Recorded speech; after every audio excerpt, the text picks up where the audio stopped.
नमस्कार, किस्सा यूपी का देख रहे हैं आप और मैं हूं आपके साथ दिव्या सिंह। समाजवादी पार्टी के कद्दावर नेता और पूर्व कैबिनेट मंत्री मोहम्मद आजम खान पर आयकर विभाग की छापेमारी लगातार जारी दिखी। 2 दिन का समय हो गया और आजम के अलग अलग ठिकानों पर आयकर का एक्शन जारी देखने को मिला। बता दें कि अली जौहर ट्रस्ट को लेकर हो रहे एक्शन में मेरठ से लेकर देहरादून, नोएडा तक टीम जमी हुई दिखी। वहीं दूसरी तरफ जैसे ही ये खबर सामने आई, आजम खान के यहाँ आयकर का छापा पड़ा है, इस पर सियासत जो है वो खूब तेज हो गई।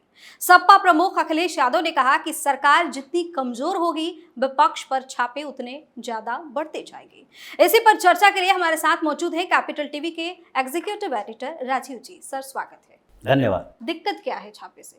छापे से दिक्कत अखिलेश यादव को है। पहली दिक्कत क्या है? पहली दिक्कत यही है कि इन लोगों ने जो चुनाव के लिए ब्लैक मनी इकट्ठा करना शुरू कर दिया था और जो आजम खान के साथ अखिलेश यादव की डील चल रही थी कि भाई हम तुम्हारी सुरक्षा करेंगे और तुम हमारी सुरक्षा करो, ये जो आपने कहा समाजवादी पार्टी के कद्दावर नेता, ये पूर्व कद्दावर नेता कह सकते हैं। अब तो समाजवादी पार्टी के कद्दावर नेता आजम खान नहीं रहे। अगर कद्दावर नेता होते तो रामपुर में लोकसभा चुनाव जो हुआ वो भारतीय जनता पार्टी नहीं जीतती। यहां तक कि जो उनके विधानसभा क्षेत्र में उपचुनाव हुआ वहां से आकाश सक्सेना नहीं जीतते। यानी कि भारतीय जनता पार्टी ने जिस तरीके से रामपुर के अंदर ही आजम खान की औकात खत्म की, वो पॉलिटिकल मसला था। मतलब राजनीतिक औकात पहले खत्म की, उससे पहले इनकी जो गुंडागर्दी थी वो खत्म की।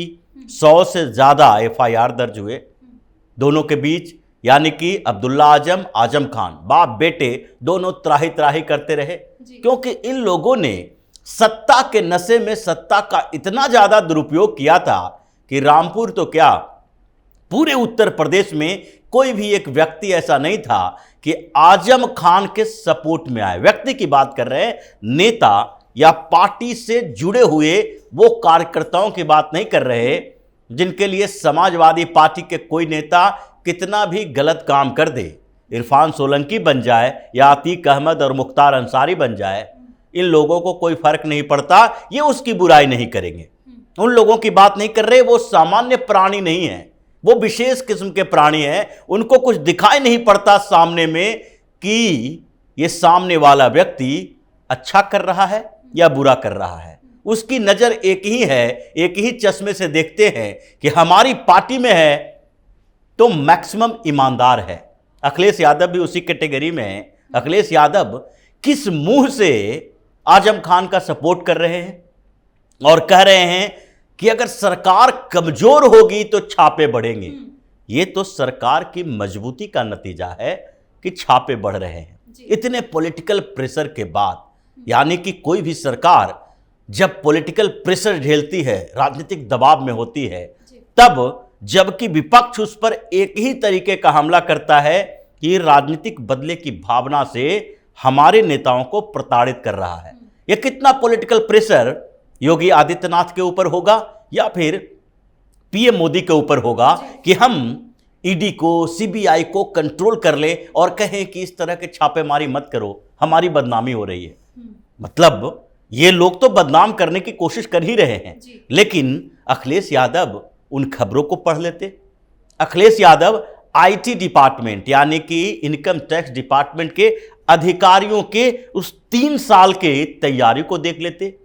पिछले 3 सालों से जिस तरीके से पूरी की पूरी टीम लगी हुई है, सैकड़ों करोड़ रुपया अगर देखा जाए तो इस ऑपरेशन D में खर्च हो चुका है आजम खान के खिलाफ ही कार्रवाई में, और हजारों करोड़ रुपया इकट्ठा होगा। इसका ब्लैक मनी है, क्योंकि ये छोटे मोटे लोग नहीं हैं। और जिस तरीके से अब्दुल्ला आजम, उसके बाद आजम खान और आजम खान की पत्नी फातिमा, इन लोगों ने जिस तरीके से हलफनामा दिया, और बैंक अकाउंट में शुरुआत कहां से हुई? वहीं से हुई कि ये चुनाव के घोषणा पत्र में, हलफनामे में, एफिडेविट में जिस तरीके से अपने प्रॉपर्टी का डिटेल दिया, उसी में शुरुआत हुई गड़बड़ियों की।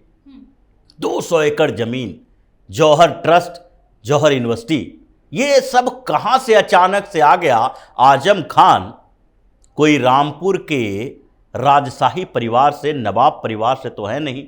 जिस तरीके से मुलायम सिंह यादव के बारे में कहा जाता है, मुलायम सिंह यादव, आज अखिलेश यादव तो पैदा हुए, मुलायम सिंह यादव बड़े नेता बन चुके थे, लेकिन मुलायम सिंह यादव तो कहा जाता है जमीन से जुड़े हुए थे, पहलवानी करते थे, एकमात्र सामान्य शिक्षक थे। उसके बाद वो राजनीति में आए। राजनीति कौन सा ऐसा व्यापार है, रोजगार है कि आपके पास हजारों करोड़ की संपत्ति आ जाती है? एक गांव जो सफाई है वो ऐसे लगता है कि जैसे वहां जाने के बाद दिल्ली का पॉश इलाका जो होता है वो भी शर्मा जाए वहां के लोग कि ये कहां आ गए हैं। वाइट मार्बल से बने हुए मकान, ये अखिलेश यादव के पूरे परिवार का सफाई महोत्सव करवाते हैं, सैकड़ों करोड़ रुपया खर्च करता है। और टारगेट किसको करता है कि G20 में अपना चेहरा चमकाने के लिए पीएम मोदी ने इतना खर्च किया। तो खैर इन लोगों की तो ये आदत है, लेकिन आजम खान की बात कर रहे हैं जो अखिलेश यादव डिफेंड कर रहे हैं, या फिर राम गोपाल यादव डिफेंड कर रहे हैं, या फिर समाजवादी पार्टी के दूसरे नेता डिफेंड कर रहे हैं। कांग्रेस की मजबूरी है, कांग्रेस के नेता जो उत्तर प्रदेश के हैं वो तो मुस्कुरा रहे होंगे, लेकिन बाहर से अब एक गठबंधन में है तो कुछ न कुछ बोलना पड़ेगा, इसीलिए वो बोल रहे हैं कि भाई ये सरकार इनकम टैक्स डिपार्टमेंट का, पहले तो सीबीआई और ईडी की बात करते थे लोग, अब कह रहे हैं इनकम टैक्स डिपार्टमेंट का भी दुरुपयोग कर रही है। लेकिन इनकम टैक्स डिपार्टमेंट ने जो जानकारी हासिल की, जो टीम बनाई, ये कहा जा रहा है, जो जानकारी मिली है कि ये इतना सीक्रेट ऑपरेशन था कि इनकम टैक्स डिपार्टमेंट के अधिकारियों को पता था कि अगर आजम खान को भनक लग गई तो ये पूरा सारा अपना काला कारोबार छुपा के रख लेगा।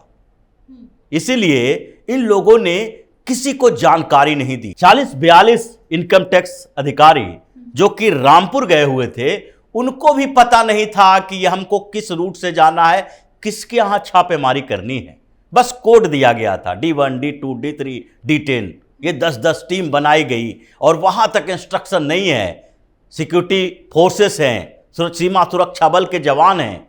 अगर आजम खान इतना ही अच्छा, ईमानदार, बेहतरीन आदमी है तो जब उसके दरवाजे पर इनकम टैक्स ऑफिसर पहुंचे और दरवाजा खुलवाया तो दरवाजा खोला क्यों नहीं? क्यों नहीं आजम खान को लगा कि हमें तो कुछ छुपाना ही नहीं है, आओ अंदर चेक कर लो।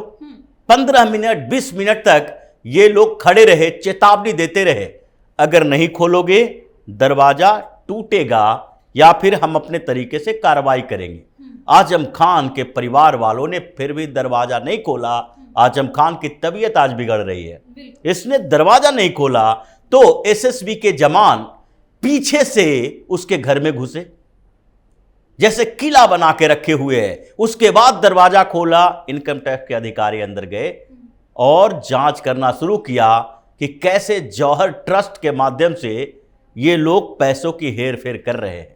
जितने जो ये चोर बेईमान टाइप के नेता और लोग हैं, ये सारे के सारे ट्रस्ट, एनजीओ, फाउंडेशन, इस तरह के संगठन बनाते हैं ताकि ट्रस्ट जो सेवा करने वाली है, फाउंडेशन जो लोक कल्याण के लिए बनाया गया है, एनजीओ यानी कि जो गैर सरकारी संस्थानें हैं, इनके नाम पर आप हेरा फेरी करते रहें। इसीलिए ट्रस्ट, एनजीओ के ऊपर सबसे ज्यादा ध्यान इनकम टैक्स के अधिकारियों का है, ईडी के अधिकारियों का है कि ये मनी लॉन्ड्रिंग का अड्डा बन चुका है। इसलिए जिस तरीके से आजम खान के घर पे छापेमारी हुई है और लंबे समय तक हुई, मतलब ऐसा नहीं है कि 1 घंटा 2 घंटे की छापेमारी हुई, खोद खोद के निकाला जा रहा है कि कहां कहां चोरी का सामान रखे हो, कौन कौन से तहखाने में छुपा के रखे हो और कौन से दस्तावेज तुमने कोर्ट में पेश नहीं किए।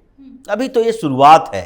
जिस तरीके से आजम खान इतने समय तक जेल के अंदर रहा, पूरा परिवार जिस तरीके से मुकदमों के जाल में फंसा हुआ है, अब आगे इससे बड़ी मुसीबत आने वाली है, क्योंकि राजनीतिक तरीके से तो आजम खान लिपलिपा, पिलपिला बिल्कुल कमजोर हो चुका है। अब सड़क पर लाने की भी बारी है, कंगाल करने की बारी है। कंगाल होकर ही रहेगा, क्योंकि इनकम टैक्स ने जिस तरीके से इसको तोड़ा है, उसके बाद तो ये लगता है कि इसकी कोई भी संपत्ति जायज़ नाजायज़ की बात बाद में होगी। पहले तो नाजायज़ संपत्ति ही है, अपनी संपत्ति, आय से अधिक संपत्ति ही सारी है। आय ही क्या थी? एक कैबिनेट मिनिस्टर हो या फिर आप एक विधायक हो, सांसद हो, आपके पेमेंट से इतना बड़ा साम्राज्य नहीं बन सकता। और जो यूनिवर्सिटी ट्रस्ट के नाम पर बनाया है, 11 लोग ट्रस्टी जो हैं उन सब के घरों पर छापेमारी हुई। एक खबर आई कि आयकर विभाग के एक अधिकारी का कहना है कि आजम खान की तबीयत जैसे ही हम लोग पूछताछ करने के लिए पहुंचे उनकी खराब हो गई, इस वजह से हम लोग पूछताछ नहीं कर पाए। क्या लगा कि नाटक कर रहे हैं या वाकई में? देखिए, ये जितने भी आज ये नया आजम खान नहीं है, ये जो बालाजी सेंथिल तमिलनाडु का मंत्री, वो भी जब ईडी की टीम पहुंची गिरफ्तार करने के लिए, उसकी भी तबीयत खराब हो गई। जितने जो भ्रष्टाचारी लोग हैं, लालू यादव इतने समय तक जेल में रहे, आधा समय तक हॉस्पिटल में रहे, तबीयत खराब रही।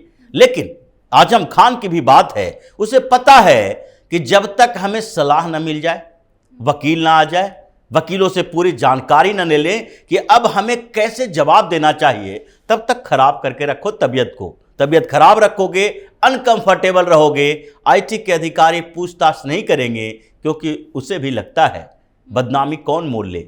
अगर कल हॉस्पिटलाइज्ड हो गया तो ये पूरी समाजवादी पार्टी कहेगी कि उसे मारने की कोशिश की जा रही है, जैसा कि पहले भी आजम खान कह चुका है। आजम खान ने पहले भी कहा है कि हमें जेल में मरवाने की साजिश की जा रही है, जिस तरीके से रखा जा रहा है कभी भी मेरी हत्या हो सकती है।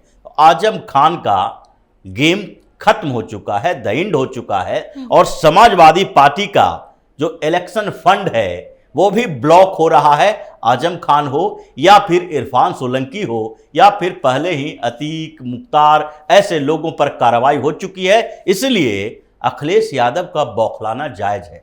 नंबर तो उनका भी आने वाला है, आय से अधिक संपत्ति के मामले उनके ऊपर भी चल रहे हैं। और ये भारतीय जनता पार्टी की सरकार के समय का नहीं है, ये कांग्रेस की सरकार के समय का है। मुलायम सिंह यादव के ऊपर था, मुलायम सिंह यादव की मौत हो गई, खत्म हो गया मामला। अखिलेश यादव के ऊपर है, वो मामला खत्म नहीं होगा, वो चलता रहेगा। और अगला नंबर अखिलेश यादव का है, जहां पर छापेमारी होगी। जी, बहुत बहुत शुक्रिया सर तमाम जानकारी। धन्यवाद। तो जब से आजम खान के यहाँ आयकर विभाग ने छापेमारी शुरू की, तब से ही बयानबाजी तेज हो गई।